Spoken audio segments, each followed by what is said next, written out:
elle est en place. C'est la poudre. Tiens, on a découpé une femme en morceaux rue de la bienséance à 2 pas du chat. Tiens, on a découpé une I am a feminist. Je vous obsède avec une Je ne me constance suis pas conduite qui appelle quand même l'admiration. d'une façon conforme à ce qu'on attend d'une jeune fille d'abord et d'une femme ensuite. I'm sorry that I didn't become the world's first black classic Des pianist. femmes artistes, activistes, inspirantes, politiques, des femmes puissantes. Je crois qu'une femme qui existe dans son temps, à l'intérieur de son temps, n'a pas d'époque, elle Bienvenue marque son époque. dans la Boum. poudre. Je suis Lorraine Bastide et aujourd'hui, je reçois Maggie Nelson. Je lisais un article l'autre jour où quelqu'un affirmait qu'il n'y avait pas plusieurs états pendant la ménopause, il n'y en a qu'un. Et ça s'appelle la rage.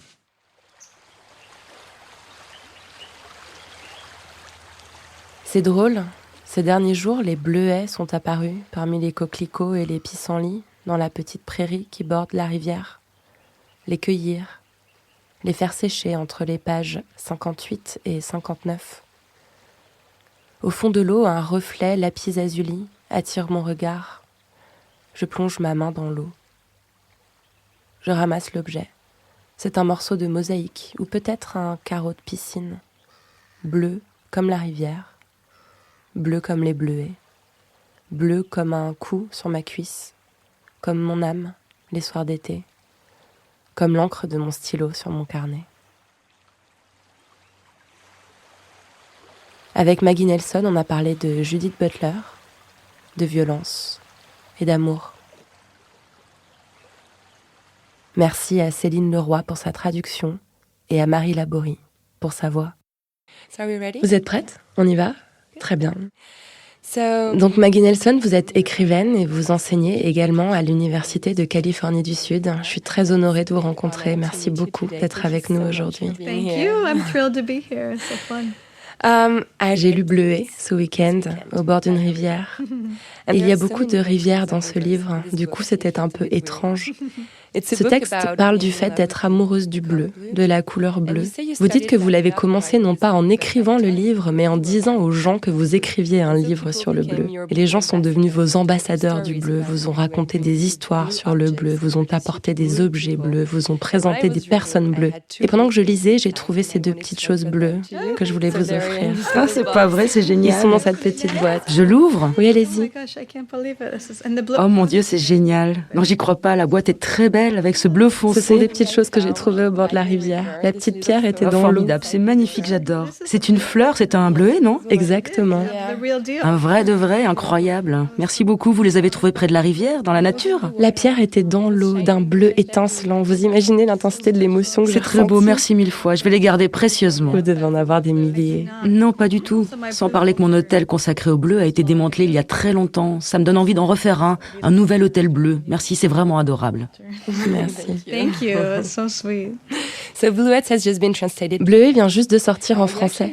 Mais en fait, ce livre a été écrit il y a 10 ans, bien avant les Argonautes. C'était une autre époque. Vous sortiez d'une rupture, vous étiez serveuse. Le livre est une sorte de journal de ce que vous traversiez à ce moment-là. Vous dites même que vous l'avez possiblement écrit à moitié saoul. Quand vous en faites la promotion, maintenant que vous êtes devenue la célèbre autrice des Argonautes, que vous êtes une épouse, une mère, qu'est-ce que vous inspire ce journal de votre dépression ? It feels like me. It's the same person. You Il know, me ressemble. that Je suis toujours la même personne, vous savez. I don't really think of the books as like. C'est-à-dire que, oui, les livres sont autobiographiques, They're not meant to like. mais pas vraiment non plus. Ils ne sont pas censés s'additionner, expliquer une vie chronologiquement. Aesthetic. Ils tiennent plus de l'esthétique. They're more stylized. Je dirais plutôt qu'il s'agit d'objets stylisés, vous voyez. It feels. Donc ce livre m'est familier, I feel like I can. Il me tell convient it's a very toujours. different moment pour in autant my il life. correspond à un moment très différent de ma vie. Lonely. Aujourd'hui, c'est rare que je me sente aussi seule. But I feel Mais je dirais que je me sens very. très proche de cette personne. I feel kinship with that person.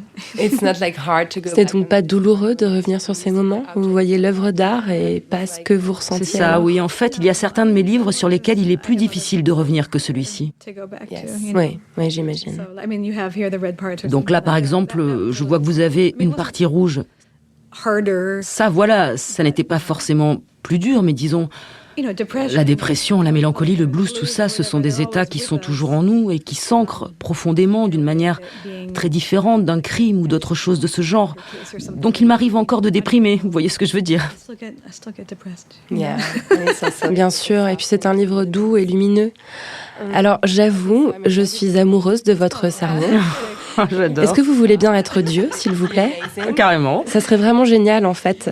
Vous savez ce que vous êtes, d'après moi, et j'espère que vous ne le prendrez pas mal. J'écoute. Je pense que vous êtes le contraire parfait et non-binaire de Judith Butler. Je dois vous avouer que je n'ai jamais réussi à vraiment aller au bout de Troubles dans le genre. C'est tellement difficile à lire. C'est vrai que c'est très complexe. Votre théorie est aussi explosive que celle de Butler, mais votre écriture est fluide, océanique, précise. Ça coule comme une rivière. Vous acceptez ce compliment? I do take it. I mean, Tout à fait, même si je ne l'accepte pas en opposition à l'écriture de Butler, parce que d'après moi, Butler fait quelque chose de très très différent, si vous voyez ce que je veux dire. Oui, bien sûr. I'm working in a Je travaille dans un genre avec des éléments totalement différents, mais par contre, je fais bien votre compliment océanique. C'est très gentil. definitely take your oceanic compliment, so that's very kind. Je crois qu'on vous compare souvent à elle parce que les Argonautes a cela de commun avec Troubles dans le genre, qu'il a eu un impact et a pu aider la communauté queer à travers le monde, notamment en lui donnant des concepts. Donc on vous compare souvent. Vous l'avez lu assez jeune vous-même, non? I did, yeah, and C'est vrai. Yeah. Maintenant que je la connais aussi personnellement, non, c'est quelqu'un d'incroyable, vraiment. There's both Et il y a deux choses. À savoir que d'une part, c'est une figure intéressante de par son travail, comme vous l'avez rappelé, and like you say, et d'autre part, il y a tout ce qui a été extrapolé, ce qu'on sait d'elle, tout ce que peut représenter son nom. Et vous savez, elle a réfléchi et produit des travaux sur des sujets extrêmement nombreux et divers. Bon, c'est vrai que j'apprécie les choses complexes, parce que même si elles nous font nous sentir idiots la première fois qu'on les lit, la vie continue, 5 ans passent, on lit d'autres livres, et puis on y revient. Et là, on se dit, mais voilà, je comprends mieux maintenant. Puis on laisse encore passer 5 ans, on continue d'apprendre de la vie, on y revient, et chaque fois, il en ressort quelque chose de nouveau. Et son livre, Vie précaire, est écrit dans une langue beaucoup plus simple que beaucoup de ses autres livres. Et il a énormément compté pour moi dans l'écriture d'une partie rouge, par exemple, parce que dans ce livre, elle parle de violence et de deuil. The red part, for example, which is her writing on violence and mourning. Ah, très bien, je vais aller voir ça. C'est un très bon livre. Merci du conseil. Yeah. Dans La Poudre, on essaye de comprendre comment se sont construites les femmes qui font le 21e siècle. Donc on va faire un petit retour en arrière, si vous voulez bien. Vous êtes née à côté de San Francisco. C'était comment de grandir dans cette région? Well, gosh, you grew up somewhere you don't have anything Ah mon Dieu. to compare to, but, C'est-à-dire que quand on grandit quelque part, au départ, on n'a pas vraiment d'éléments de comparaison, mais je crois... En fait, c'est drôle, parce que pendant une autre interview un peu plus tôt, le journaliste n'a pas arrêté de me demander ce que ça faisait de grandir en étant une fille. Et je lui ai répondu que ce n'était pas comme si j'avais d'autres points de comparaison, mais je crois que ce qu'il essayait de me faire dire, c'était que c'était difficile, que je subissais la misogynie. Mais je ne sais pas. En fait, non. Je crois qu'en dépit de certains traumatismes familiaux, j'adorais San Francisco. J'étais entourée de littérature, d'amis formidables. Je suis toujours très proche de mes amis de l'époque.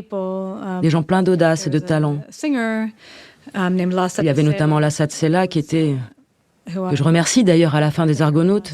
C'était une très bonne amie à moi qui est morte tragiquement d'un cancer du sein à 37 ans. Elle est devenue une star internationale de la chanson et c'était quelqu'un d'absolument incroyable. C'était une de mes meilleures amies au lycée. Donc j'étais entourée de gens formidables comme ça. Et puis vous savez, on traînait beaucoup dans Haight-Ashbury, qui était le quartier où se trouvait mon école. C'est bizarre parce que d'une certaine façon, je crois que tout ça, ce sont les germes de ce que j'écris ces derniers temps. Mais en même temps, il y avait quelque chose d'étrange à être au cœur de la vie hippie. Oui, c'est sûr. Vous savez, dans les années 80, l'ambiance avait plutôt tourné aux skinheads. Il y avait beaucoup de haine, le retour de bâton a été très rude. C'était 10 ans trop tard, en fait. Oui, en fait, je ne sais pas si ça m'aurait plu le Summer of Love, parce que ce n'est pas trop mon truc, tout ça, mais je crois que ça a préparé le terrain de mon intérêt non seulement pour les mouvements de libération, mais aussi pour ce qui se passe après, pour les lendemains de révolution, si vous voulez. Kind of like what happens the day after the revolution, you know. C'est intéressant. And so, yeah, it was good. I mean, although once I went to New Donc voilà, et puis je suis allée à New York pour la première fois quand j'étais adolescente, et là, j'étais sûre que cette ville était faite pour moi. that was the better city À partir de là, j'ai été très impatiente de m'y installer, donc. to move there. So Tout ça pour finalement revenir en Californie. Je sais, j'aurais jamais imaginé une chose pareille. C'était pas du tout prévu, j'adore vraiment New York. I thought I would probably Je croyais sans doute que j'y passerais le restant de mes jours, mais ça ne s'est pas passé comme ça. Votre intérêt pour les livres remonte à un très jeune âge. Vous êtes même cassé le coude en essayant d'attraper un livre sur une étagère quand vous aviez 2 ans. Qu'est-ce qu'ils vous ont apporté que vous ne trouviez pas dans votre vie? You know what's odd about that question is I always feel Vous savez, ça me fait toujours un peu bizarre cette question, dans le sens où je me sens un peu honteuse parce que effectivement, je lisais beaucoup quand j'étais petite, mais je ne suis pas de ces écrivains qui disent « j'étais toujours fourrée dans les livres, impossible de m'enlever mon livre des mains ». Ça correspond pas du tout à mon expérience. a lot of the Et puis je crois que j'étais... Bon oui, je lisais beaucoup. This is not what you asked, but I'm just saying it anyway. Je réponds pas I directement à think votre I question, mais realize voilà, that ce que je peux vous dire. Avec le recul, je m'aperçois que j'ai toujours été... Et c'est moins vrai aujourd'hui que je suis vieille et que j'ai des cheveux gris. Bon, j'ai pas de cheveux gris, mais je suis plus vieille. Mais il y avait la musique, vous voyez, que ce soit le post-punk, tout ça. Et pendant longtemps, la relation entre musique et écriture a été ce qui m'a le plus intéressée. Et quand j'ai aménagé à New York, le milieu littéraire que je fréquentais, c'est pas comme si j'avais grandi avec Jane Austen ou je sais pas, Victor Hugo. Moi, ce qui m'intéressait plutôt, c'était d'assister à des lectures de poésie, c'était la musique plus qu'autre chose. More than other things and yeah. La littérature est arrivée plus tard dans votre vie, alors. So, I mean, I read in high school. Oui, j'imagine. Mais je lisais au lycée, j'adorais la poésie, j'adorais Paul Celan, j'adorais Rimbaud, j'aimais les grands romans russes. Bref, j'aimais toutes sortes de choses, mais je crois... Il y a cette autrice qui s'appelle Eileen Miles. Vous connaissez Eileen Miles ? Vous devriez vraiment l'inviter. Eileen Miles, do you know Eileen Miles? You should have Eileen come. Yes, oui, bien sûr, je voulais qu'on en parle un peu plus tard. Ok, super. Elle compte beaucoup dans votre carrière. En fait, je ne la connaissais pas avant de préparer l'interview et j'ai fait quelques recherches. I just like I saw Eileen read when I was Figurez-vous que j'ai assisté à une lecture d'Eileen quand j'avais 19 ans et c'est à peu près à ce moment-là que je me suis dit « Oh, vous savez, Patti Smith, la scène artistique new-yorkaise, c'est là que j'ai pensé « Ah, mais c'est eux, ma famille, il faut que je les rencontre ». Donc voilà, c'était très... il y avait la littérature que j'adorais lire, mais j'étais aussi très impressionnée par la littérature performée sur scène et les gens qui proposaient des lectures, des performances live, tout ça. Vous avez été une lectrice précoce, mais aussi une autrice précoce. J'ai lu une anecdote que j'ai trouvée géniale. Apparemment, votre père, qui est décédé quand vous aviez 10 ans, était un menteur. Un menteur, mais pas du non, tout. Pardon, pas un menteur. C'est quelqu'un de très voilà, bien. Voilà je ce qui rigole. se passe quand on s'exprime dans une autre langue. Il était avocat. Oui, il était avocat. Il était avocat. Et il avait l'habitude de vous donner des bloc-notes, des stylos. Et vous aviez pour mission de noter tout ce qui se passait dans son bureau. Ça me paraît très intéressant parce qu'aujourd'hui encore, vous prenez beaucoup de notes. C'est votre façon de travailler, de tout noter tout le temps. En fait, vos livres sont souvent des notes incroyablement denses et structurées. Pourquoi votre père vous demandait-il de faire ça, à votre avis? He didn't make me. Il me forçait pas, il se contentait de me donner du papier et des stylos. Donc ça venait plutôt de vous. Yeah, I think my dad was a great. Oui, mon père était quelqu'un de formidable. C'est vraiment triste qu'il soit mort si jeune parce que je crois qu'il s'intéressait vraiment à ses enfants, à notre développement. I think he was really interested in his. Et il nous découpait toujours des articles, par exemple. Si je m'intéressais au théâtre, il déposait un article sur l'école de théâtre de Yale sur mon lit. Et ce qui est fascinant dans cette histoire, c'est que, comme il est mort quand j'avais 10 ans, ça veut dire qu'il faisait ce genre de choses quand j'étais très jeune. Je ne me rends compte que maintenant. J'ai des enfants de cet âge et je me dis, je vais pas découper des articles à propos de leur avenir et les déposer sur leur oreiller. C'est quelque chose de très étrange, ambitieux, un peu envahissant. Mais quand même, ce qui était formidable là-dedans, c'est qu'il s'intéressait à tout ce qui m'intéressait. J'ai fait de la danse pendant un moment, j'ai continué à en faire après sa mort, mais avant ça, il savait que j'étais captivée par les compagnies de danse. Alors il m'emmenait les voir. Il m'emmenait voir du ballet, il me donnait des articles sur la danse, m'a abonné à un magazine sur le sujet, ce genre de choses. Donc il ne s'attendait pas forcément à ce que je devienne avocate ou médecin. Tout ce qui m'intéressait l'intéressait. Il me semble que beaucoup d'enfants aiment la littérature parce qu'ils aiment les réalités alternatives. Ils adorent pouvoir dire « j'ai été emporté par l'histoire » ou « je vais inventer des histoires sur des fées qui vivent sur une autre planète ». J'étais pas ce genre d'enfant, je suis pas ce genre d'écrivaine. Mais je crois que je suis plutôt l'écrivaine qui prend beaucoup de notes. Si bien que quand j'étais plus jeune, c'était la même chose, je crois. J'aimais traduire le monde dans l'écriture et je n'étais pas particulièrement du genre rêveuse. J'étais attentive. C'était donc déjà une tentative de retranscrire la réalité par l'écriture, ce qui s'apparente à un travail journalistique en fait, non? Oui, tout à fait. En fait, j'ai toujours mon journal intime de l'époque, celui où je consignais mes rêves quand j'étais en CP. J'y écrivais tous mes rêves. En gros, je prenais des notes sur ma vie. Pour en garder la trace, donc. Oui, c'est ça, pour en garder la trace. Vous parlez beaucoup de votre enfance dans un livre en particulier, The Red Parts, en français, Une partie rouge. D'ailleurs, je ne comprends pas pourquoi c'est au singulier en français, parce que ça ne sonne pas du tout pareil. Peut-être vous pouvez me l'expliquer, parce que de mon côté, la maison d'édition trouvait que le pluriel avait des connotations en français qui ne convenaient pas. Les parties rouges, oui, mais c'est pareil qu'en anglais, en fait. C'est provocateur, biologique, bizarre. C'était l'idée. Je sais pas. Je sais que quand les gens traduisent les titres, ils insistent toujours pour dire qu'on ne comprendra pas, que le titre ne plaira pas. Moi, je trouvais que The Red Part, c'était un titre très simple. C'est vrai, mais bon. Oui, c'est ça, bon, à part ça. Dans ce livre, vous parlez de votre enfance et vous reconnaissez vous-même que vous pouviez être assez dur avec votre mère parce que c'est elle qui a demandé le divorce pour épouser un peintre en bâtiment quand vous aviez 7 ans. Quel genre de mère était-elle? C'était une mère formidable. Elle l'est toujours. Je dis pas ça pour lui faire plaisir, elle parle pas français, donc elle ne pourra pas écouter ce podcast. En fait, comme la plupart des enfants, tout dans Une partie rouge ou Les Argonautes est un peu comme...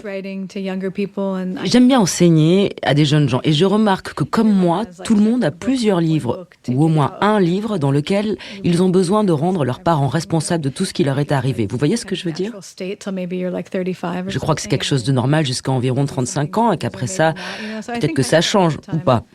Quand l'un de vos parents meurt, c'est très facile de séparer les choses et de projeter tous ces fantasmes sur le parent disparu, de penser que ça se serait mieux passé, que vous auriez été plus heureux s'il avait été là. J'ai l'impression d'avoir fait ça pendant un certain temps. Et j'imagine que ma mère en a souffert. Rétrospectivement, je crois qu'en fait, ma sœur et moi étions en deuil. Nous faisions le deuil de notre père. Ça n'avait rien à voir avec... Je crois que rétrospectivement, ma mère faisait absolument tout pour nous protéger. Elle faisait tout son possible pour être la meilleure mère possible et à mon avis, c'est ce qu'elle était.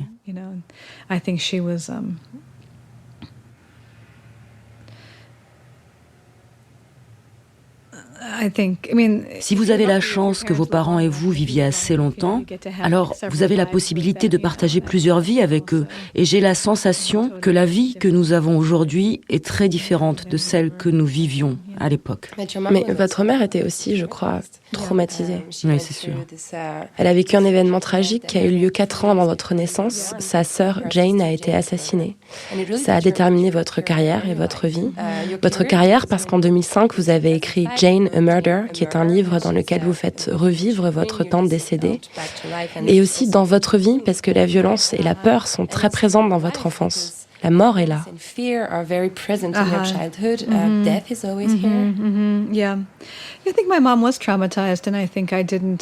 je pense que ma mère a été traumatisée.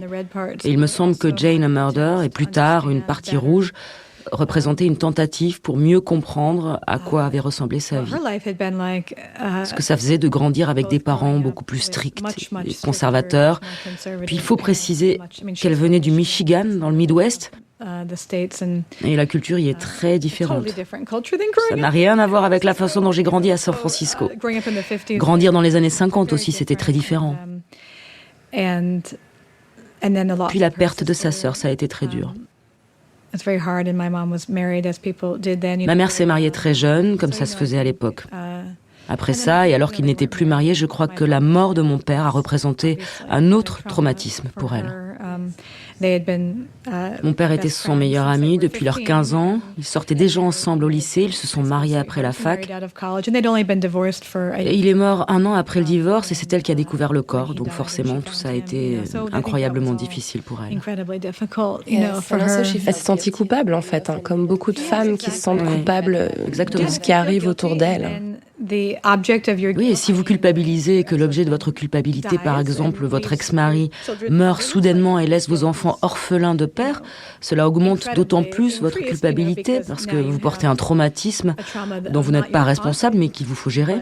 Tout se mélange dans la tête de vos enfants, leur vie est bouleversée, bref, ça faisait beaucoup de choses à porter pour elle. Et puis comme je le raconte dans Une partie rouge, ma sœur était particulièrement difficile quand elle était jeune. Quand j'y pense maintenant que j'ai un beau-fils adolescent et un autre garçon un peu plus jeune, je réalise que j'ai jugé ma mère très durement. Et je m'aperçois qu'être parent d'adolescents, surtout quand les adolescents sont en crise, quand ils souffrent, c'est vraiment difficile. C'est vraiment très, très difficile.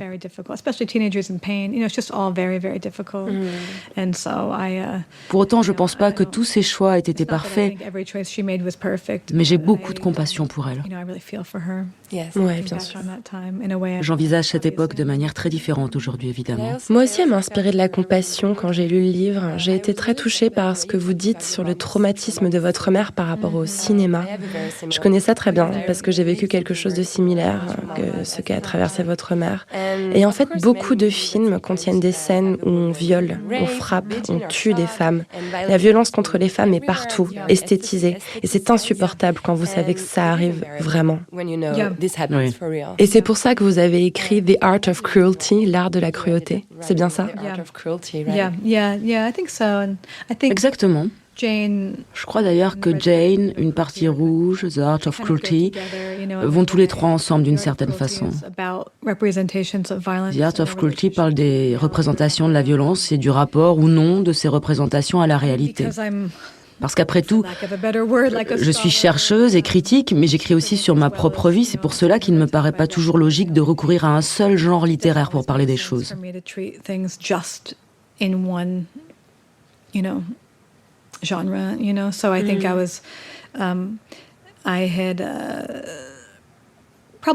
puis j'y trouvais un intérêt artistique et transgressif, sans parler d'une expérience qui faisait que j'étais à la fois horrifiée et intéressée par les représentations de la violence.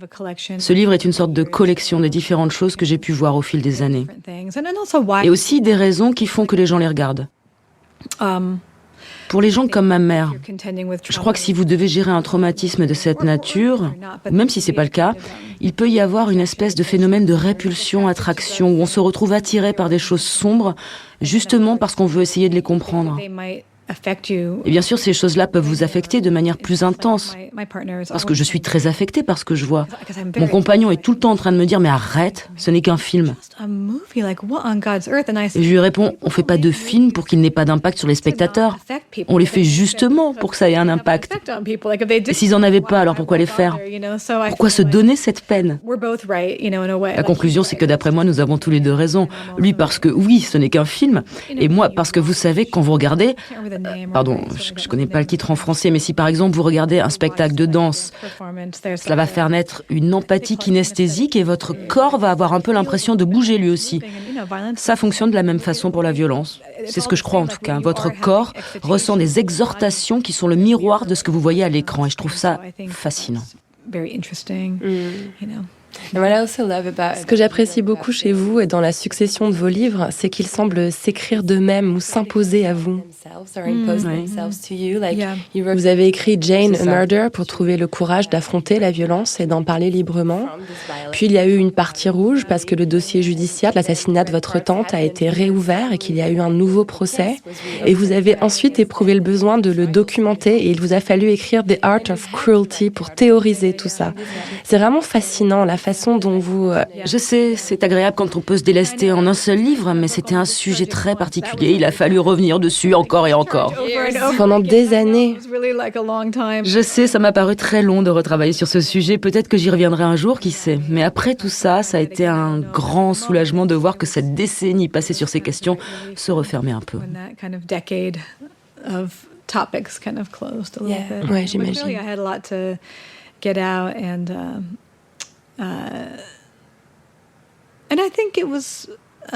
Mais manifestement, j'avais beaucoup de choses à sortir et je crois que les femmes, d'où qu'elles viennent, y compris dans les cultures très permissives, plus elles ont de l'audace, plus elles osent s'exprimer, plus... Regardez quelqu'un comme Alexandria Ocasio-Cortez. Plus vous prenez de place, plus vous devenez une cible. Ça peut paraître étrange, mais d'une certaine façon, c'est pour ça que l'histoire de Jane est justement celle qui... Pour devenir écrivaine, j'ai dû m'y confronter. Votre plus grande peur, c'est de vous faire assassiner en raison de votre audace. Mais moi, j'étais convaincue que c'était ce qui était arrivé dans ma famille, vous voyez. Ça me causait beaucoup d'angoisse, même si ma situation n'était pas la pire. J'entends par là que beaucoup d'hommes et de femmes, comme vous le savez, vivent des situations très dures et ont de vraies raisons d'avoir peur, alors que nous sommes ici, dans ce studio à Paris. Mais à mon tout petit niveau, il fallait que je franchisse cet obstacle. J'aime beaucoup la façon dont vous transformez cette réflexion de 10 ans sur la violence en revendication féministe. En fait, dans The Art of Cruelty, vous revendiquez la violence pour les femmes. Il y a une interview que vous avez donnée où vous dites « La noirceur n'appartient pas aux hommes, l'agressivité ne leur appartient pas, la destruction ou l'autodestruction ne leur appartiennent pas.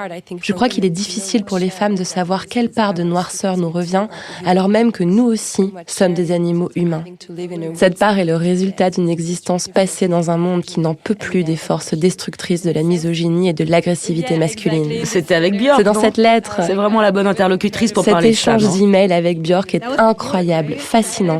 D'ailleurs, par exemple, le film de Lars von Trier, Dancer in the Dark, je l'ai pas supporté. Je suis partie au bout d'une demi-heure, c'était trop pour moi. Et ce qui était vraiment formidable dans cet entretien, c'est que c'était l'un de ces moments étranges où toute votre vie vous revient très précisément.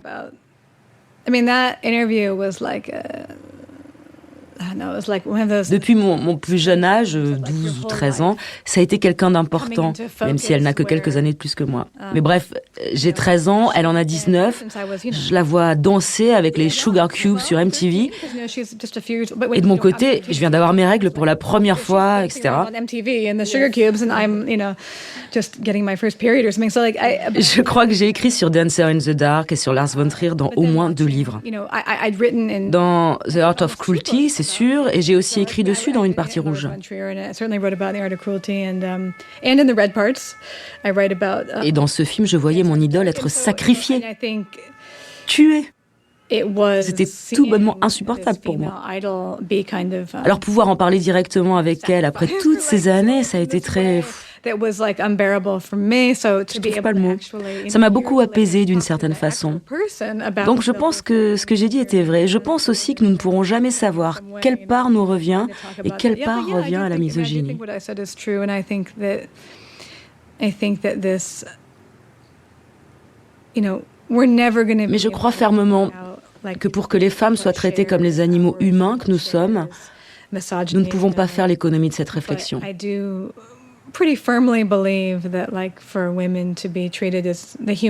Je suis pas sûre que ça nous rende service de nous imaginer comme ces êtres maternels, purs, entièrement dévoués et sans tâches, qui créeront un matriarcat merveilleux où tout est juste, nos couronnes de fleurs sur la tête. Peut-être que ça arrivera, hein, je ne dis pas le contraire.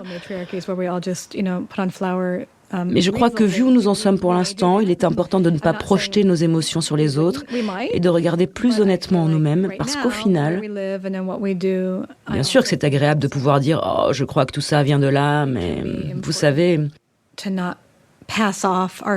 C'est-à-dire que les hommes ont aussi beaucoup reçu de la misogynie et du patriarcat et qu'il faut qu'ils décident de ce qu'ils veulent en faire. Nous avons tous besoin de savoir quoi en faire. Et je suis persuadée qu'avoir la palette d'émotions la plus large possible est important.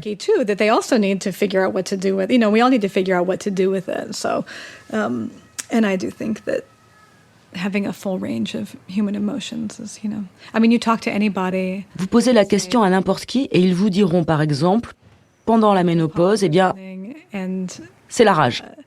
Rage is like. Je lisais un article l'autre jour où quelqu'un affirmait qu'il n'y avait pas plusieurs états pendant la ménopause, il n'y en a qu'un. Et ça s'appelle la rage. Mais je pensais à tous ces différents états, notamment créés par les hormones, et je me disais que c'était totalement idiot de faire comme s'ils n'existaient pas vraiment.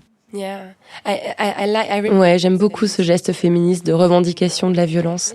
Et d'ailleurs, vous mettez aussi de la brutalité, de la dureté dans votre écriture. Vous ne parlez pas avec douceur de la grossesse dans Les Argonautes. Vous ne parlez pas avec douceur de la dépression dans Bleuet. Il y a un passage que j'aimerais lire, si vous voulez bien. Bien sûr. C'est la proposition 134.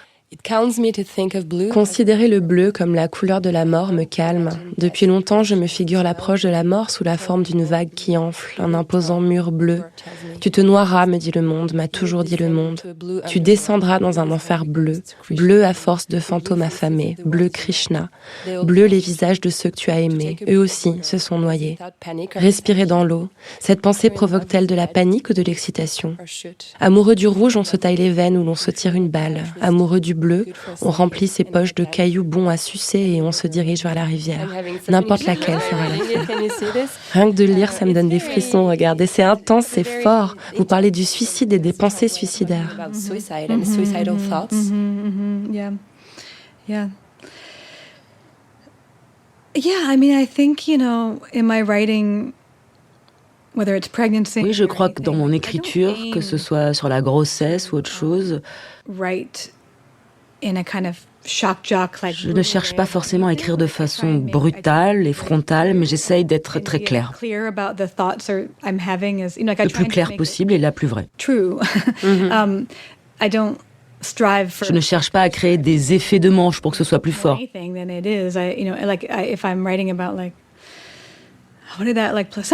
Si j'écris sur le placenta, par exemple, je me pose vraiment la question, à quoi ressemble un placenta?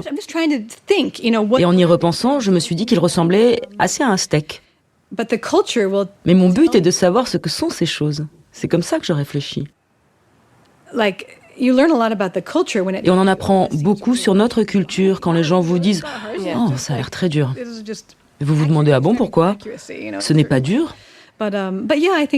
C'est fidèle à la réalité. Donc je cherche à être fidèle à la réalité, mais dans Bleuet, je crois que j'essayais.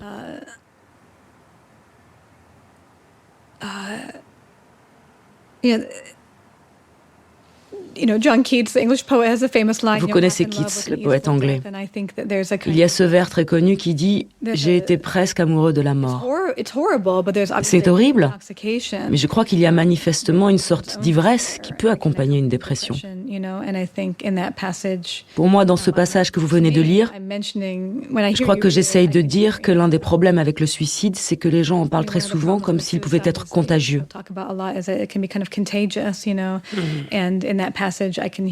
Et dans ce passage, en fait, c'est surtout sur Virginia Woolf que j'écris, et surtout, je l'imagine qui s'avance dans la rivière.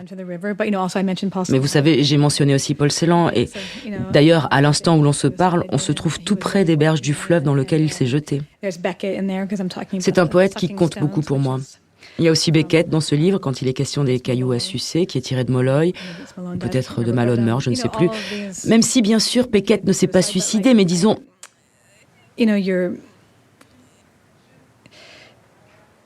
Le problème avec le suicide, ce n'est pas le seul, mais l'un d'eux, et que les gens que vous admirez se suicident, et tout le monde se met à avoir peur d'une épidémie parce qu'on se dit « j'adore Virginia Woolf, j'adore Paul Celan, comment ont-ils pu en arriver là? Comment ont-ils pu avoir une fin pareille ?» Et on se met à penser. Je crois que c'est pour ça que c'est si dur pour les enfants dont un parent s'est suicidé. Parce que c'est un récit qu'on vous donne de ce qui aurait pu arriver dans votre vie, et vous vous dites « je vais avoir les cheveux gris très jeune, ou je vais devenir toxico, ou je vais me suicider. » C'est très dur à porter. J'essayais de rassembler tout ça dans le livre. Vous avez mentionné Virginia Woolf et il me semble que votre mère a rédigé une thèse sur Mrs. Dalloway. Oui, tout à fait. Et vous avez fait une thèse sur une autre écrivaine qui s'est suicidée, Sylvia Plath. Oui, c'est vrai. Que j'adore. Which, who I admired so much. Yeah, I wrote about Plath and Oui, j'ai écrit sur Plath et Anne Sexton pour mon mémoire de master et toutes les deux se sont suicidées, c'est vrai. Vous vous souvenez de vos rêves à l'époque quand vous écriviez ce mémoire? Comment voyez-vous votre avenir? Well, I was very young. I think I was 20 when I wrote that thesis. Bon, j'étais très jeune, je devais avoir autour de 20 ans quand j'ai écrit ce mémoire, mais vous savez quoi? J'y ai jeté un coup d'œil l'autre jour et je l'ai pas trouvé si mauvais. Je me suis aperçue qu'il contenait beaucoup de sujets qui m'intéressent encore. Pas tous, mais beaucoup, je m'en rends compte aujourd'hui. En fait, c'était une tentative de créer ce qui s'appelait la performance de l'intimité, qui est une expression d'Anne Sexton dans un de ses poèmes. Elle a dit qu'elle était une performeuse de l'intimité, ça m'intéressait beaucoup. Plutôt que d'avoir cette idée que, bien sûr, c'est naturel pour les femmes de sortir ce qu'elles ont sur le cœur parce qu'elles ne peuvent pas se retenir, blablabla, mais leur corps, blablabla, leur poésie, etc. Sauf que si vous lisez Plath, il n'y a rien de tel chez elle. Les gens disent qu'elle est une poétesse de la confession alors que c'est la poésie la plus construite, la plus influencée par les mythes qui soient. Elle est très allégorique et enveloppée de références gréco-romaines, c'est si travaillé. Mais à la lecture, c'est très à vif. C'est ça qui l'a rendue célèbre. Et on se disait comment quelque chose d'aussi travaillé peut être aussi à vif. Et ça m'intéressait beaucoup, ce genre de performance. Et ce n'est pas comme faire un blog. La question, c'est comment est-ce que j'écris 10 vers d'un poème? Ils sont si condensés, pourtant transmettent cette impression d'immédiateté, d'intensité, alors qu'ils ont été ciselés pendant des mois et des mois.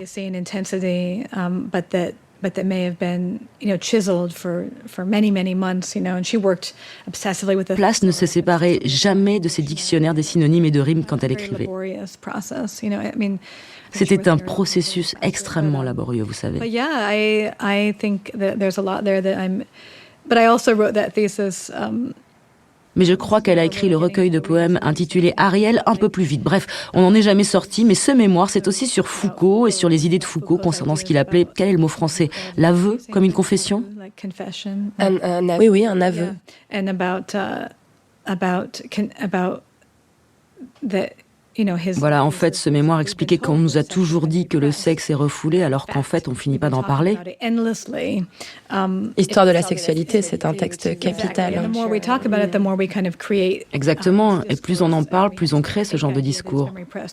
On se retrouve avec cette idée fausse que tout est refoulé, alors qu'on en parle tout le temps. Donc je me suis dit que ce serait un cadre d'étude intéressant de réfléchir à la façon dont, vous savez, il ne s'agit pas là du sexe en soi, du corps en soi, mais qu'à travers le langage, on ne cesse jamais d'inventer. Ce qui est exactement ce que Butler cherchait à expliquer à propos du genre. Bref, tout ça m'intéresse depuis très longtemps. Enfin, je suis aussi curieuse d'autres choses, mais... Quand on entend un titre comme La performance de l'intimité, c'est déjà presque les Argonautes. C'est déjà très présent dans les grandes lignes. I mean, weirdly... Yeah, I mean, weirdly, I don't really... Bizarrement, oui. Mais en fait, ce que j'essayais de faire dans ce livre, c'était de montrer la façon dont, dans les années 50 et 60, de revenir en arrière pour montrer combien la situation était différente. Je crois que d'une certaine manière, il existait une espèce de performativité autour de la honte parce que, appelons ça la culture était différente. Je crois qu'aujourd'hui, les gens sont habitués aux réseaux sociaux, au partage incessant de leur vie sur Facebook ou ailleurs. Et je crois que je suis plus intéressée que jamais par l'art ou, pour le dire autrement, par les moyens de pouvoir réfléchir, méditer pendant un très long moment sur quelque chose qui semble personnel. Mais pour moi, mon propre travail ne me paraît ni intime ni personnel parce que j'utilise ce matériau depuis des années. On se retrouve à devoir résoudre une espèce d'énigme poétique.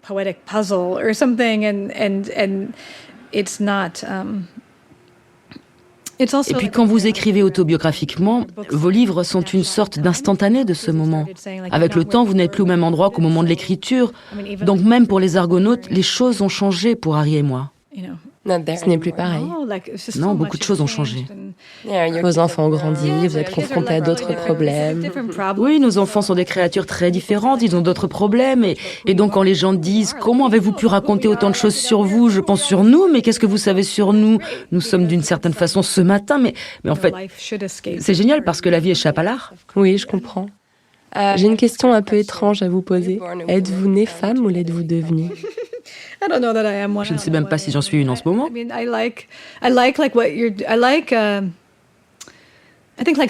sais pas ce que je suis. Mais par exemple, je pense que stratégiquement, ce que vous faites est important, comme de n'interviewer que des femmes ou d'avoir d'autres actions de ce genre parce qu'on connaît les statistiques. Et pour moi, personnellement, je termine très peu de phrases qui commencent par « je suis ». Parce que je n'ai même pas l'impression d'être devenue une femme, vous voyez? C'est intéressant ce que vous dites parce que vous écrivez beaucoup sur l'identité et pourtant vous ne terminez pas de phrases qui commencent par « je suis ». Ça dit beaucoup de choses sur votre perception de l'identité. C'est quelque chose de construit qui vient toujours de l'extérieur. J'y pense en termes de stratégie. Pour certaines personnes, tout ça est très très clair et tant mieux pour elles. Mais il y a un passage dans Les Argonautes où j'ai une petite citation de Winnicott. Plutôt c'est lui qui cite... voyons voir. Ce n'est pas Winnicott, c'est Lacan. Mais il dit qu'un homme qui se prend pour un roi est fou. Mais un roi qui se prend pour un roi ne l'est pas moins.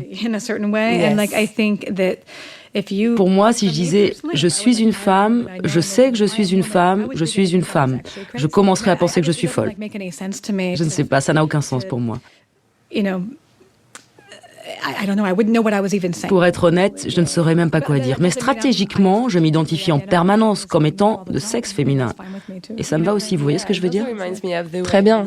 Ça me rappelle la façon dont Monique Wittig, dont vous parlez souvent dans vos livres, parle de la femme. La femme est quelque chose de défini par les hommes. Oui, c'est ça. C'est pour ça qu'elle dit « les lesbiennes ne sont pas des femmes ». Exactement. Les lesbiennes ne sont pas des femmes.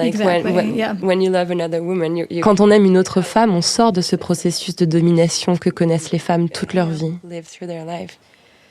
Oui, en fait, Les Argonautes était un livre très intéressant à publier parce que c'est comme une discussion au long cours sur la fluidité des identités. Et puis les gens doivent en faire la critique et choisir. Ils choisissent les mots qu'ils vont employer, surtout concernant mon partenaire. Et ils choisissent ces mots que lui-même n'emploierait jamais. Il parle d'hommes trans ou de personnes trans F2M. Je veux dire que Harry ne dirait jamais ça, jamais. Harry dit qu'il ne va nulle part, j'adore. Oui, il n'utilise aucun de ces mots. Donc c'est très intéressant à lire. Et je me dis, je comprends tous ces gens. Ils veulent employer les bons termes, dire ce qu'il faut. Mais j'ai l'impression que pour parler du livre, en fait, ce texte offre beaucoup de pistes de réflexion, sauf qu'aucune n'était explorée. Et c'est très intéressant parce qu'on peut toujours dire telle ou telle chose, y compris dans une langue très audacieuse, mais on est toujours renvoyé à ces catégories fixes. C'est très difficile d'y échapper. Par ailleurs, vous avez appris à écrire avec des mentors incroyables comme Annie Dillard ou Ellen Miles, dont vous avez parlé tout à l'heure. Cette dernière s'est présentée comme candidate à la présidence des États-Unis en 91. Quelle importance ont eu ces femmes dans la transmission de leur savoir? Elles vous ont transmis le goût de l'écriture, mais est-ce qu'elles vous ont aussi donné quelques clés sur ce que peut être le féminisme? Oh, absolutely. I mean, the funny thing about Annie and Eileen is that Oui, absolument. Ce qui est drôle avec Annie et Eileen, c'est qu'elles ne partagent aucune idée sur le féminisme parce que Annie Dillard ne s'identifie pas comme féministe. Elle n'aimerait pas du tout qu'on la qualifie de féministe, je crois. Mais je ne sais pas si vous connaissez son travail ou sa réputation, mais c'est une personnalité d'une très grande force et pour le dire vulgairement, elle en a. Par exemple, elle est du genre à se comparer à Jésus-Christ. Et elle disait qu'avec Thoreau et Emerson, nous sommes les 3 plus grands écrivains de ce pays. Voilà, elle est capable de ce genre de bravade. Et Eileen est comme ça, elle aussi. Pour ma part, j'ai jamais fait ça. Je ne suis pas assez bravache et c'est pas trop mon style. Mais j'ai beaucoup appris en les regardant. Gertrude Stein faisait ça aussi. Vous savez, la capacité à affirmer son génie remonte à loin. Les hommes le savent depuis la nuit des temps, non? Depuis toujours. Ils le font tous les jours. Ils sont ce génie qui va réparer la télécommande ou ce génie qui va accomplir je ne sais quoi d'autre. Ils savent tout faire. Comme vous, ils savent comment diriger un pays. Mais c'est juste une façon de s'affirmer. Ce genre de présence est très puissante. Et vous savez, je crois que j'ai pas... Ma mère est une femme très forte à sa manière, mais c'est sûr que quand on la rencontre, elle est comme beaucoup de femmes, et comme je le suis, incroyablement respectueuse. Oh, excusez-moi, est-ce que je... Oh, je suis désolée. Pardon, qu'avez-vous dit? Pardon. Et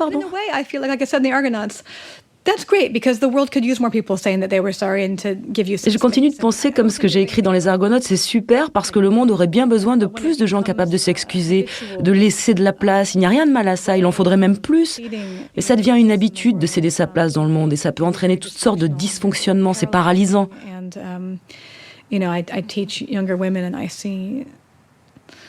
Quand j'enseigne, je vois beaucoup de jeunes femmes qui, au moment des oraux, perdent totalement leurs moyens. En fait, elles ont du mal à jeter de la poudre aux yeux, à plastronner. Faire semblant et le reste suivra. Faire semblant et le reste suivra, à se présenter en toute légitimité, à montrer qu'elles n'ont besoin de la permission de personne. J'ai le droit d'être là, je n'ai peut-être pas de réponse à toutes les questions que vous allez me poser, mais je suis là et c'est normal. Je crois que j'ai beaucoup appris en regardant Eileen et Annie qui sont comme ça, mais puissance 1000. C'est très fort pour moi. J'aime beaucoup la façon dont, dans vos livres, vous affirmez parfois « je ne sais pas ». Vous admettez ne pas tout savoir. Et non pas en vous excusant avec un « pardon, je n'ai pas la réponse », mais plutôt en disant « je sais pas, et alors, pourquoi ça m'empêcherait de dire ce que j'ai à dire ?» Oui, c'est exactement comme ça que je ressens les choses. C'est drôle parce que, justement, il n'y a pas longtemps, je racontais à quelqu'un qu'un jour, un de mes profs, on parlait d'Hegel, je crois, a dit « Je ne me sers jamais d'Hegel, je ne m'en suis jamais servi, je ne connais rien à sa philosophie. » J'étais à la fac, j'en revenais pas. Je me suis dit donc on peut dire qu'on ne se sert jamais de Hegel. Je croyais qu'il fallait au moins bluffer jusqu'à maîtriser ses sujets, faire croire qu'on connaît Hegel. Et puis l'ami à qui je racontais ça a demandé « Ah oui, c'est un homme qui a dit ça, non ?» Et j'ai répondu que oui, et bien sûr, lui n'était pas obligé de faire semblant parce qu'il n'aurait rien perdu à ne pas le connaître. Mais j'en suis pas si sûre. Par exemple, Roland Barthes faisait beaucoup ça, de dire je ne prétends pas maîtriser totalement le sujet. En fait, je pense que ce devrait être une occupation unilatérale de ne pas savoir, parce que plus vous apprenez, plus vous réalisez que vous ne savez pas grand-chose. The more you learn, the more you know how much you don't know. Exactly. And the more I think life becomes more. Et plus la vie vous apprend l'humilité quand ce n'est pas l'humiliation.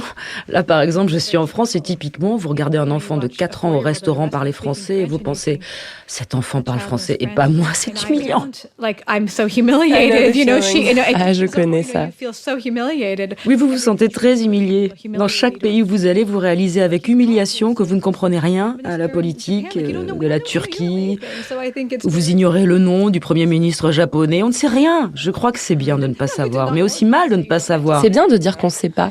Je crois que c'est l'étape suivante, une fois qu'on a dépassé le moment où on fait semblant. C'est de dire « je ne sais pas ». Voilà, faire semblant et ensuite dire « je ne sais pas ». Exactement, je suis tout à fait d'accord. J'aime que vous disiez que, bien sûr, tout votre travail est féministe, y compris Bleuet, qui semble plus détaché des questions politiques, mais qui reste un livre très politique, dans le sens où il me semble que vous déconstruisez le bleu, l'idée du bleu, la perception du bleu. C'est une démarche féministe. Vous injectez une dose de queer dans le bleu, parce que vous pouvez tout questionner comme ça, notamment le genre et la sexualité. Donc cette histoire de perception, je crois que c'est de ça que parle Bleuet. Oui, c'est très joliment dit. C'est drôle parce que, une fois de plus, je répondais à une interview ce matin et le journaliste n'arrêtait pas de me demander quand j'ai fait mon coming out. Parce que c'est le mois des fiertés et j'étais là à dire... Mais non, mais c'est pas du tout comme ça que ça se passe pour moi. J'essayais d'expliquer, mais je n'y arrivais pas parce que dans Bleuet, l'objet de mon affection est un homme. C'est un livre qui se confronte très directement à des gens comme William Gass ou d'autres qui ont écrit sur le bleu, sur la couleur, et où j'affirme mon point de vue.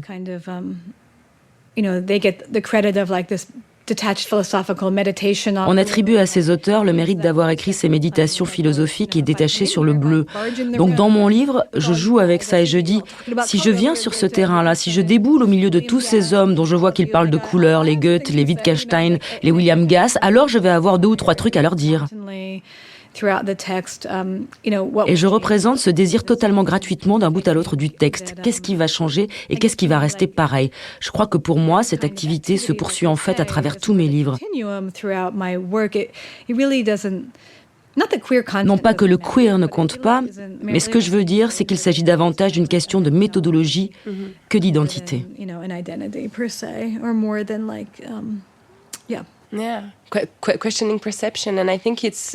Questionner la perception. Je crois que ça se relie aussi aux Argonautes parce que la perception est ce qui rend les Argonautes si puissants. Il faut que je rappelle ici que vous avez reçu le National Book Critics Circle Awards en 2015 pour ce livre qui a changé la vie de beaucoup de gens dans le monde. Il y a des passages qui parlent de la façon dont les gens vous perçoivent. Par exemple, vous êtes enceinte, vous donnez une conférence sur une partie rouge et les gens vous disent « Comment vous pouvez-vous écrire sur la violence en étant enceinte ?» Ils vous voient enceinte et pensent que vous n'avez plus le droit de parler de violence. C'est pareil avec Harry qui prend de la testostérone et qui change. Oui. La question de la perception ne serait-elle pas centrale dans votre pensée féministe? Oui, absolument. Et dans Les Argonautes, je crois qu'il y a ce moment où je parle de ma grossesse et d'une personne à l'échographie, très gentille mais un peu à côté de la plaque, qui n'arrête pas d'imprimer des photos de mon fils chaque semaine quand je la vois et n'arrête pas de me parler de son sexe, ce genre de choses. Telling me like, wow, it's really showing off his gender, like all these different things. And I say like, maybe a self is this constellation of projections coming at you. Alors que peut-être que le moi est une constellation de projections sur vous faites par le monde extérieur, et je ne crois pas qu'on se construise entièrement de cette manière, mais je crois qu'il est plus intéressant de réfléchir autrement. Je veux bien croire qu'on reçoive une âme, mais un moi, je ne le pense pas. Wow, c'est très beau. Je voulais aussi revenir sur quelque chose que vous avez déjà abordé. J'ai mis le doigt sur un problème récurrent dans vos interviews en France. Par exemple, quand vous êtes venu pour promouvoir les Argonautes, les journalistes insistent pour dire que Harry est transgenre, alors qu'il ne s'identifie pas comme tel. Il dit sans cesse dans le livre qu'il ne va nulle part. C'est une très belle façon de l'exprimer d'ailleurs. Je voulais savoir si quand vous venez en Europe avec ces questions, vous trouvez que c'est plus difficile de faire comprendre les choses à vos interlocuteurs. Vous savez par exemple qu'en France, les couples lesbiens n'ont pas encore accès à la PMA. Je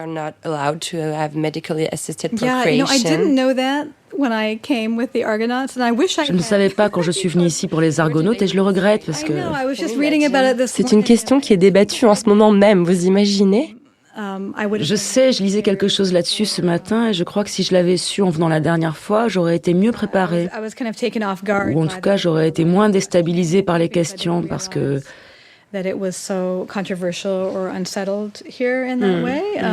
J'ignorais que c'était si controversé ici, que ça dérangeait tellement.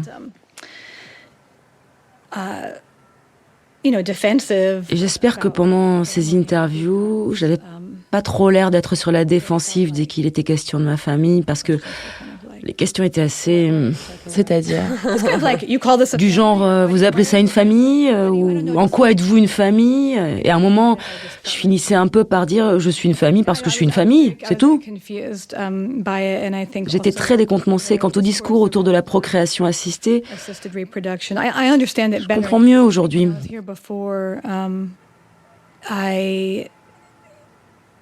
À l'époque, je n'y avais pas trop pensé sous l'angle bioéthique, comme c'est présenté ici.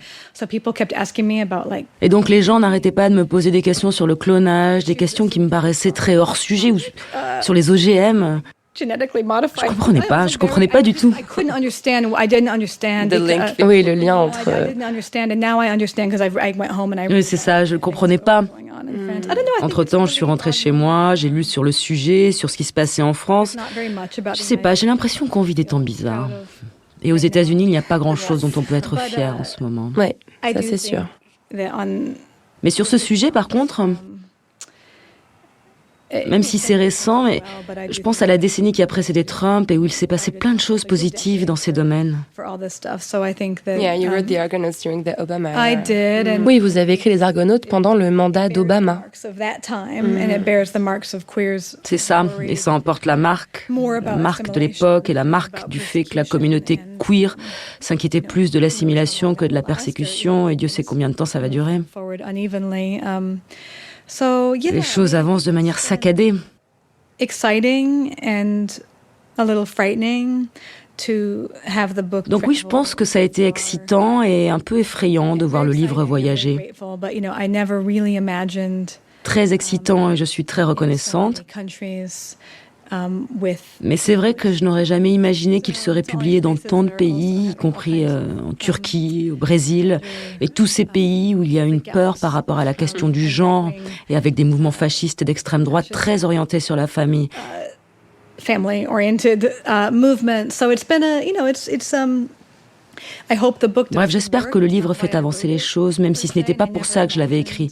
Je n'aurais jamais imaginé avoir un lectorat aussi étendu. It was just a book about your family. Exactly. yeah. But the fact of Yeah. saying c'est juste un livre sur votre famille, en fait. C'est ça. Le simple fait de dire ma famille existe, c'est déjà très politique, je crois. It was very nice, especially in the United States, where there are a lot of families that have some. Oui, je crois que c'était vraiment bien, surtout aux États-Unis où il y a beaucoup de familles qui, vues de l'extérieur, ressemblent à la mienne, d'entendre tellement de gens dire qu'ils n'avaient jamais vraiment vu de représentation littéraire de leur famille et que ça les rendait heureux. Of their family, and that was happy making, and then yeah, so that was Ça, c'est bien. it's good. Il n'y a pas beaucoup de représentations littéraires de la grossesse ou de l'accouchement. Il n'y en a pas, c'est vrai. Je crois qu'avant d'écrire Les Argonautes, vous avez regardé votre bibliothèque et vous avez réalisé que les seuls écrits sur l'accouchement étaient faits par des hommes. No, it's very strange. I mean, it's not strange. Je sais, c'est très étrange. Enfin, pas tant que ça quand on regarde l'histoire, n'est-ce pas? Where to choose to be Comment décider d'être écrivaine dans l'espace public? Tout ça ne remonte pas à si longtemps. Really not that long ago. I mean, you can look at like Mary Wollstonecraft or Mary Shelley or whatever. You can look at other people. Je veux dire, si on regarde Mary Wollstonecraft ou sinon Mary Shelley, At least in the United je ne sais qui States, d'autre, il y a eu des femmes. writers that we have. Mais pour ce qui est des États-Unis, parmi nos écrivaines les plus célèbres, qu'il s'agisse d'Emily Dickinson ou de Gertrude Stein, Lesbians at a time soit il s'agissait d'ermites célèbres, soit de lesbiennes célèbres à une époque où, dans cette situation, on ne pouvait pas avoir d'enfants sans qu'on vous les prenne. Audrey Rich and queer women. Et puis avec la vague suivante d'écrivaines comme Audre Lorde ou Adrienne Rich, les femmes queer avec des enfants, c'était des femmes qui s'étaient mariées, et avaient eu des enfants, puis avaient quitté ce mariage pour créer une nouvelle famille queer avec ces enfants. But because legally, still, whatever, 10 to 30 years out. Mais vous savez, il y a encore 10 ou 30 ans, les gens ne pouvaient pas fonder de famille queer et pendant longtemps, être queer voulait dire ne pas procréer parce qu'il y avait le risque qu'on vous prenne vos enfants. That was, either have your kids taken away from you if you were queer, or you couldn't have them in a queer couple. So that was it. I mean, I guess in France, it's Donc c'était comme ça et j'imagine que c'est peut-être comme ça encore en France. Peut-être pas tout à fait. C'est un peu hypocrite parce qu'on a déjà plein de familles queer, en fait. C'est ça qui est intéressant, Elles non? ne sont juste pas légalement protégées, c'est ça le problème. Oui, je comprends, c'est un Ces problème. enfants sont là, mais ils n'existent pas pour la loi. Il faut donc qu'on fasse rapidement quelque chose. I thought I was reading in the news today, and C'est sûr, mais j'avais cru lire ça dans les nouvelles aujourd'hui, qu'ils ont fait une proposition de loi et qu'ils attendent de la faire passer, c'est ça?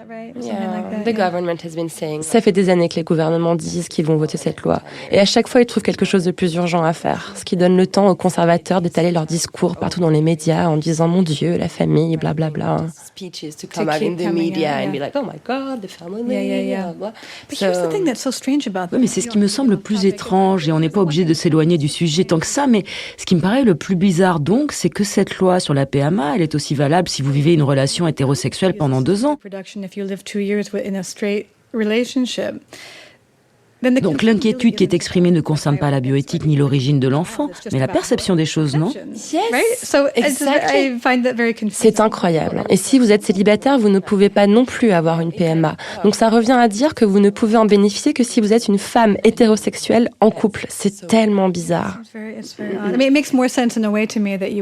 Oui, c'est très étrange.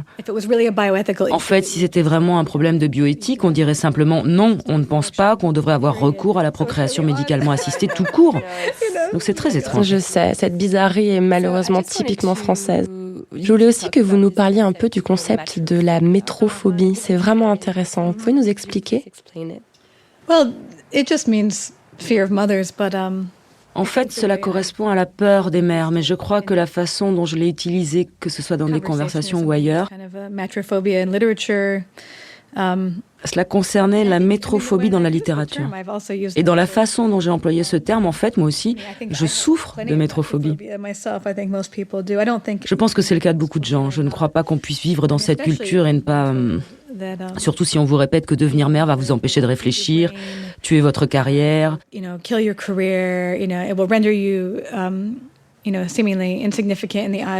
va vous rendre insignifiante aux yeux de tous ceux qui comptaient avant, etc. Bien sûr, tout ça change, mais en même temps, comment ne pas souffrir de métrophobie? Ce qui me fait penser à un livre vraiment extraordinaire de Jacqueline Rose. Vous la connaissez? Non, pas encore, mais j'en ai entendu parler. Lettre ouverte à toutes les mères. Vous l'avez lu?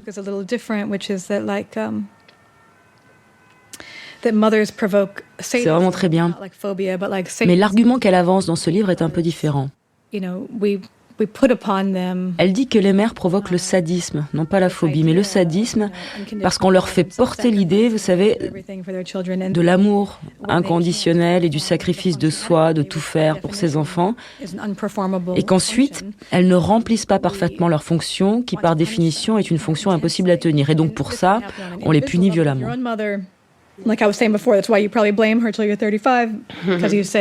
Cela peut arriver à un niveau individuel avec votre propre mère, comme je vous l'ai déjà dit, ce qui explique que vous la rendiez responsable de tout pendant 35 ans parce que vous vous dites « je n'aurais jamais souffert si j'avais eu une meilleure mère ».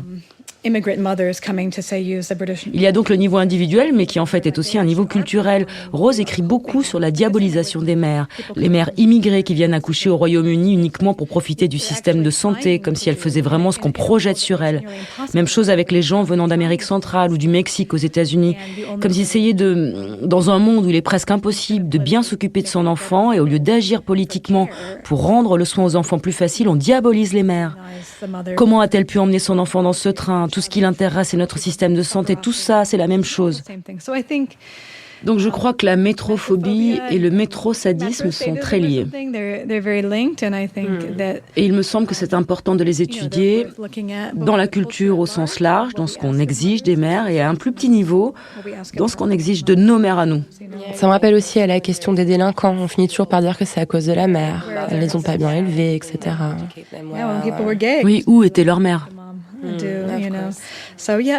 Ou avec les homosexuels, autrefois on disait « qu'est-ce qu'a fait la mère ?» Donc oui, il y a un vrai problème. Quand on est mère, on est face à la finitude de ce qu'on peut faire, et je crois qu'on a tous un fantasme sur notre capacité à protéger, alors que dans l'ensemble, beaucoup de choses sont hors de notre contrôle. It's all out. Most of it exceeds your control, and I think that can be very self-punishing. Et je crois que ça crée un désir de se punir, parce qu'on peut parfois se sentir désespéré. It can feel desperate. So I think there's a lot to, but the good news is that reckoning with that. Mais la bonne nouvelle, c'est que compter avec tout ça, c'est compter avec la condition humaine.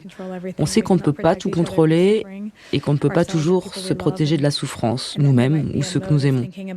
Et il existe peut-être une façon de penser où l'on s'accompagne les uns les autres, où l'on s'aide quand c'est possible. Cela vaut mieux que ces représentations toutes puissantes que l'on vénère avant de finir par les mépriser. Maggie Nelson, comment vous entendez-vous avec votre utérus? Comment je m'entends avec mon utérus? Oui. Oh mon Dieu. C'est une question que je pose à toutes mes invitées. Comment est-ce que je m'entends? Je sais pas. Okay, I mean, it's quite out of sight. Bon, c'est qu'il n'est pas très visible. Je lui suis très reconnaissante pour tout ce qu'il a fait. Mais je crois que je pourrais aussi m'en passer, en fait. Je suis assez impatiente d'arriver aux années de la périménopause, de passer de l'autre côté. Vous n'en avez plus besoin. Fini. Enfin, pas tout à fait, parce que pour l'instant, il continue de produire plein d'hormones qui ont un effet sur ma vie et mon humeur. Mais que répondent les femmes en général? Plein de choses, j'imagine. C'est très drôle de voir à quel point toutes les réponses sont différentes. C'est marrant, en effet. Parfois, elles parlent de douleur, parfois de maternité, parfois elles disent qu'on arrête de me dire qu'il faut que j'ai des enfants. C'est vraiment intéressant. Oui, c'est intéressant. Ce qui est cool avec un utérus, et je ne l'ai appris qu'au moment d'accoucher, littéralement pendant ma première contraction, c'est « Ah donc, c'est ça, un utérus ?» Je pensais que l'accouchement faisait mal parce que c'était un processus vaginal, mais non. C'est votre utérus qui se dilate vers le haut sous votre cage thoracique. C'est une machine douée d'une capacité d'expansion incroyable.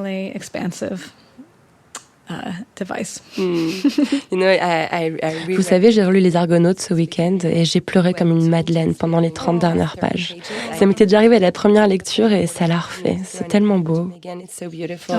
Votre accouchement et la mort de la mère de Harry au même moment, c'est vraiment incroyable. Une dernière question, Maggie Nelson. À quoi vous fait penser la poudre? Ça peut être n'importe quoi sur la poudre? Je suis pas sûre de comprendre. C'est le nom de l'émission. Ah, c'est le nom de l'émission. Redites-le-moi. La poudre. La poudre. Powder. Powder. C'est ça, la poudre. Oh mon Dieu, je ne sais pas. Ça sonne comme quelque chose de magique. Une poudre magique. Et aussi comme la poudre qu'on se met sur le visage pour le matifier. C'est ça? Merci beaucoup. Ah, Tout formidable. ce que vous voulez que ça soit. Merci beaucoup. Maggie Merci. Nelson. Merci à vous. Merci beaucoup. La Poudre est un podcast produit par Nouvelles Écoutes. Merci à Aurore Meyer-Mailleux pour la réalisation de l'introduction, à Gaïa Marty pour la préparation, la prise de son et le reste, et à Marion Emery pour le montage et le mixage. Merci à Charles de Cilia pour l'enregistrement du doublage et à Marie Laborie pour avoir prêté sa voix à Maggie Nelson. Et merci à Perrine Malinge d'avoir facilité l'enregistrement. Merci à Bonnie Banane pour sa chanson dans le générique. Merci à vous pour l'écoute. On se retrouve sur Internet, Instagram, Twitter, Facebook. La Poudre est partout.